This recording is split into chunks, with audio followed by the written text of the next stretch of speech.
नमस्कार। भारतीय reserve bank ने हाल ही में भारत की अपनी डिजिटल करेंसी लॉन्च की, मतलब ई-रूपी, जिसका नाम है CBDC, मतलब सेंट्रल बैंक डिजिटल करेंसी। कुछ लोगों का यह मानना है कि इस करेंसी के आने के कारण भारत में भ्रष्टाचार कम होने में मदद होगी, विदेशों में छुपा काला धन वापस आएगा और कईयों का तो ये मानना है कि कागजी नोट भी बंद हो जाएंगे। दोस्तों, आज हम इस वीडियो में इन सारे पहलुओं पे गौर करेंगे और इसके पीछे की सच्चाई जानेंगे और जानेंगे कि असल में ये ई-रूपी है क्या, सामान्य आदमी के जीवन में इसका क्या असर होगा, ई-रूपी का इस्तेमाल कैसे करें और ई-रूपी से जुड़े हुए सारे पहलू। आगे बढ़ने से पहले अगर अभी तक आपने नुक्कड़ टीवी को सब्सक्राइब नहीं किया है तो जल्द से कर लीजिए। तो ई-रूपी यह RBI द्वारा डिजिटल रूप में जारी किया गया एक लीगल टेंडर है। यह रेगुलर कागजी करेंसी के जैसा ही है। सीधे शब्दों में कहे तो डिजिटल रुपया एक बैंक नोट या सिक्के के समान है जिसे हम रोज उपयोग करते हैं, लेकिन कागजी नोटों के जैसे आप उसको जेब में नहीं रख सकते। दोस्तों, आप कहोगे फिर पहले से इतने सारे लेन देन के माध्यम है तो फिर ई-रूपी की क्या जरूरत। तो आइए जानते हैं।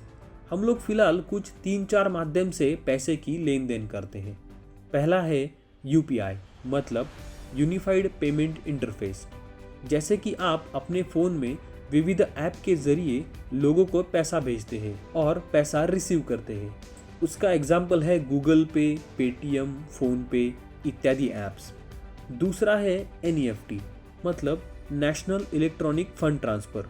तीसरा है RTGS, मतलब रियल टाइम ग्रॉस सेटलमेंट। और चौथा है कैश में लेन देन। तो आइए हम जानते हैं कि इन सब में और ई-रुपये में प्रमुख अंतर क्या है। पहला तो ई-रुपया एक लीगल टेंडर है, पेमेंट का जरिया नहीं है। मतलब गूगल पे, पेटीएम जैसे ऐप पैसे लेन देन का जरिया है, खुद एक पैसा नहीं। मगर ई-रुपया खुद एक पैसा है जो कि डिजिटल रूप में है और उसकी लेन देन के लिए हम सरकार द्वारा जारी की गए किसी ऐप का उपयोग कर सकते हैं। दूसरा फर्क ये है कि ई-रूपी व्यवहारों में बैंकों की कोई मध्यस्थता नहीं होगी। UPI, NEFT, RTGS इन सब व्यवहारों में डिजिटल लेन देन में बैंक एक मीडियम होती है, जबकि ई-रुपया के मामले में पैसा एक वॉलेट से दूसरे वॉलेट में ट्रांसफर हो जाता है बिना किसी बैंक के मदद से। तो आइए इसे हम सरलता से जानते हैं। समझो आपने दुकानदार से पानी की बोतल खरीदी और पेटीएम पे दुकानदार का स्कैनर स्कैन करके उसे पेमेंट कर दिया। जब आप ये करते हो तो पैसे पहले पेटीएम के जरिए आपके बैंक अकाउंट से दुकानदार के बैंक में जमा होंगे और वहाँ से दुकानदार के अकाउंट में वो पैसे जमा होंगे। तो यहाँ बैंक्स एक मध्यस्थी का काम करते हैं। लेकिन ई-रुपये के केस में पैसे सीधे आपके मोबाइल ऐप से दुकानदार के ऐप में चले जाएंगे बिना किसी बैंक के मध्यस्थी के सिवाय। तो इस चीज़ में ई-रूपी ग्राहक के लिए तत्काल फंड ट्रांसफर करके लाइफ को इजी कर देगा।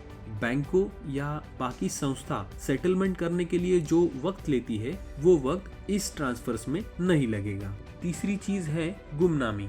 विशेषज्ञों का कहना है कि UPI, NEFT, RTGS सहित मौजूदा डिजिटल लेन देन की तुलना में ई-रूपी के माध्यम से लेन देन अधिक गुमनाम, मतलब सीक्रेट रहेगी। जैसे कैश की मूलभूत विशेषता गुमनामी यानी सीक्रेसी है। लोग अपने सीक्रेट व्यवहारों के लिए जैसे कैश का उपयोग करते हैं, वैसे ही आप इस ई-रुपये का उपयोग कर सकते हैं, क्योंकि वॉलेट के ओनर के बारे में सरकार या बीच की किसी भी संस्थाओं के पास कुछ इन्फॉर्मेशन नहीं रहेगी। तो इससे भ्रष्टाचार कम होने के बजाय और बढ़ सकता है। और अगर सरकार इस ई-रुपये के लेन देन पर कुछ लिमिट लगाए, मतलब दिन के सिर्फ 2000 या 4000 या कोई सीमित राशि लगाए, तो भ्रष्टाचार को बढ़ावा नहीं मिलेगा। चौथी चीज़ है पैन कार्ड की ज़रूरत। एक निश्चित लिमिट के बाद डिजिटल रुपये के लेन देन के लिए पैन कार्ड की आवश्यकता होगी। वर्तमान में अगर आप 50,000 से ज़्यादा कैश बैंक में डिपॉजिट करवाना चाहते हो तो आपको पैन कार्ड दिखाना ज़रूरी है। ई रूपी पर ऐसा ही कुछ लिमिट का नियम लागू होगा, लेकिन अभी तक उसके बारे में आरबीआई द्वारा कोई सूचना आई नहीं है।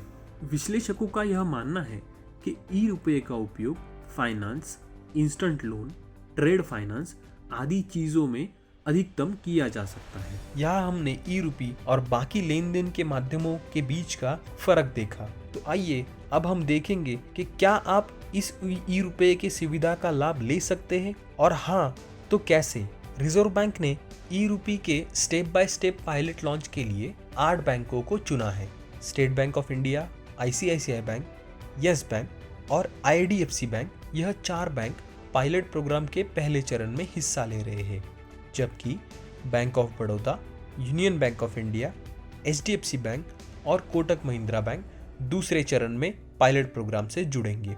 वर्तमान में मुंबई, नई दिल्ली, बेंगलुरु और भुवनेश्वर में कुछ चुनिंदा स्थानों में चुनिंदा ग्रुप्स में ग्राहक और व्यापारी ई रुपये का उपयोग कर सकते हैं।